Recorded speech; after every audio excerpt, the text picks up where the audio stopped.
ఆంధ్రప్రదేశ్ మాజీ ముఖ్యమంత్రి వైఎస్ఆర్సీపీ పార్టీ అధినేత జగన్మోహన్ రెడ్డి గారు గుంటూరు జిల్లాలో పర్యటిస్తున్నారు. తెలుగుదేశం పార్టీ నేతల దాడిలో ధ్వంసమైన మాజీ మంత్రి అంబటి రాంబాబు ఇంటికి వెళ్లి ఆయన కుటుంబ సభ్యులను జగన్మోహన్ రెడ్డి గారు పరామర్శించేదానికి బయలుదేరారు. ఆల్మోస్ట్ జగన్మోహన్ రెడ్డి గారు అంబటి రాంబాబు గారి స్వగృహం దగ్గరలోకి వచ్చేశారు. జనసంద్రంతో అంటే జనాలు విపరీతంగా జగన్మోహన్ రెడ్డి గారిని చూసేందుకు తరలి వచ్చారు. దద్దరిల్లింది గుంటూరు అని చెప్పొచ్చు. జగన్మోహన్ రెడ్డి గారు ఒక్క పిలుపుతో, అంటే ఆయన అసలు సర్వసాధారణంగా అసలు పిలువలేదు కూడా, అభిమానులు రండి, నాకు వైపు రండి, పూలు జల్లండి, లేదంటే నా వాహనానికి అడ్డంగా రండి అని కూడా ఆయన ఎప్పుడు చెప్పరు. జగన్మోహన్ రెడ్డి గారు తను పర్యటన ఏదో తాను అఫీషియల్గా పర్యటిస్తున్నట్టు చెప్తారే తప్ప ప్రజలను విపరీతంగా ప్రజలు స్వతహాగా ప్రజానీకం అంటే ఒక అధికారంలో ఉన్న పార్టీ కాదు ఈ పార్టీ.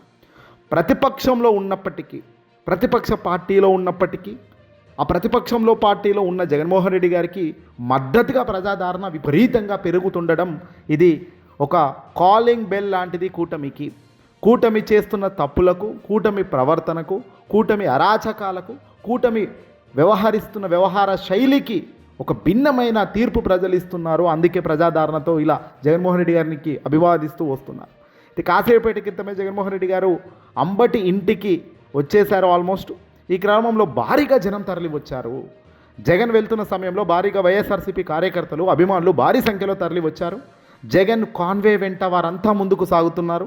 వైసీపీ శ్రేణులు జగన్కు ఘనస్వాగతం పలుకుతూ పూల వర్షం కురిపించారు. ఆయన కారుపై పూలు జల్లుతూ తమ అభిమానం చాటుకున్నారు. భారీ సంఖ్యలో అభిమానులు తరలి రావడంతో జగన్ కాన్వే నెమ్మదిగా ముందుకు కదులుతుంది. అనుకున్న టైం కంటే కాస్త ఆలస్యమే అవుతుంది. మరోవైపు జగన్ పర్యటనకు భారీగా జనం రావడంతో గుంటూరుకు వెళ్ళే రోడ్డు మొత్తం ఇప్పుడు ట్రాఫిక్తో ఉంది, జనసంద్రమైంది.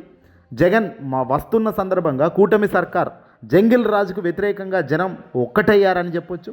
ప్రభుత్వంపై వెల్లువెత్తుతున్న జన ఆగ్రహంతో జగన్కు జై కొడుతూ గుంటూరు ప్రజానికం అంతా బయటకు వచ్చారు. కార్యకర్తలకు మద్దతు ఇచ్చారు. కూటమి ప్రభుత్వం రెడ్ బుక్ పరిపాలన వ్యతిరేకిస్తూ జనం రోడ్లపైకి వచ్చి నినాదం తెలుపుతున్నారు. మళ్ళీ మీరు రావాలి అని కోరుతున్నారు. ఇదిలా ఉండగా జగన్ పరామర్శ యాత్రకు వెళ్తుంటే కూటమి సర్కార్ కుట్రలకు తెరలేపింది. అభిమానులను ఎక్కడికక్కడ అడ్డుకట్ట వేసి ఆపింది. కార్యకర్తలను అడ్డుకట్ట వేసి ఆపింది.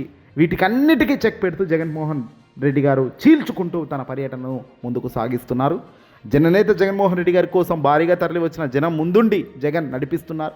ప్రజలను అడ్డుకోవడానికి చేసిన కుట్రలన్నీ భగ్నమవుతున్నాయి. పోలీసులు చివరకు ఏమీ చేయలేని పక్షంలో నిలబడుతున్నారు. జంగిల్ రాజ్ కుట్రలకు ఎదురు తిరిగి ముందుకు సాగుతున్న విధానానికి చేకూరుతున్నారు. గుంటూరులో పరిణామాలపై అటు ప్రజలు ఇటు వైసీపీ కార్యకర్తలు ఆగ్రహంతోనే ఉన్నారు. అంబటి రాంబాబు గారిని అరెస్ట్ చేయడం, 14 రోజులు రిమాండ్కు పంపడం ఒక ఎత్తు. అంబటి రాంబాబు గారిపై దాడి చేసిన ఏ ఒక్కరిపై ఇప్పటిదాకా కేసు నమోదు కాకపోవడం మరో ఎత్తు. ఏకంగా జోగి రమేష్ లాంటి వ్యక్తుల ఇంటిపై నిప్పు విసరడం అంటే ఎటుపోతుంది సమాజంలో, ఏ తరహా స్థాయికి, ఏ తరహా దాడులకు పాల్పడుతుంది కూటమి అనేది ఇటీవల కాలంలో చేసిన ఈ 2 ఘటనలే ఉదాహరణగా చూపించవచ్చు. అధికారంలో ఉన్న వాళ్ళు డైరెక్ట్గా మద్దతిస్తూ చేయిస్తున్న ఈ కార్యక్రమాలు సమాజంలో మంచివి కావు. ఇవి సమాజానికి చేటు తెస్తాయి. రేపొద్దున బయట ప్రపంచంలో పక్క రాష్ట్రాలలో మన పరువు మనమే బజార్ కీర్చుకునే కార్యక్రమాలు ఇవన్నీ కూడా. ఏదేమైనప్పటికీ కూడా జగన్మోహన్ రెడ్డి గారు అఖండ ప్రజాదరణ మధ్యలో, ప్రజాక్షేత్రంలో, ప్రజల మధ్యలో అంబటి ఇంటికి ఇప్పుడే వెళ్ళినట్టుగా సమాచారం అందుతుంది. అంబటి కుటుంబాన్ని సందర్శిస్తున్నారు. అలాగే దాడి జరిగిన విధానం, ఎక్కడెక్కడ ఏమేం చేశారు, వస్తువులు ఎలా బలగొట్టారు అనేది కూడా వైఎస్ జగన్మోహన్ రెడ్డి గారు ప్రస్తుతం చూస్తున్నారు. ఏదేమైనప్పటికీ కూడా తాజా పరిణామాలు అయితే ఆంధ్రప్రదేశ్లో కూటమికి వణుకు పుట్టించే మాదిరి స్పష్టంగా కనబడుతున్నాయి. కూటమి ఫెయిల్యూర్స్కు కారణంగా ఇవన్నీ పిల్లర్స్ మాదిరిగా రాబోయే రోజుల్లో నిలబడక తప్పని పరిస్థితి ఉంటుంది అనేది క్లియర్గా తెలుస్తుంది. చూద్దాం, జగన్మోహన్ రెడ్డి గారు బహుశా ప్రెస్ మీట్లో కూడా ఈ కొన్ని అంశాలు గట్టిగానే స్పందిస్తారని సమాచారం అందుతుంది. చూద్దాం మరి ఏం జరుగుతుందనేది చూద్దాం.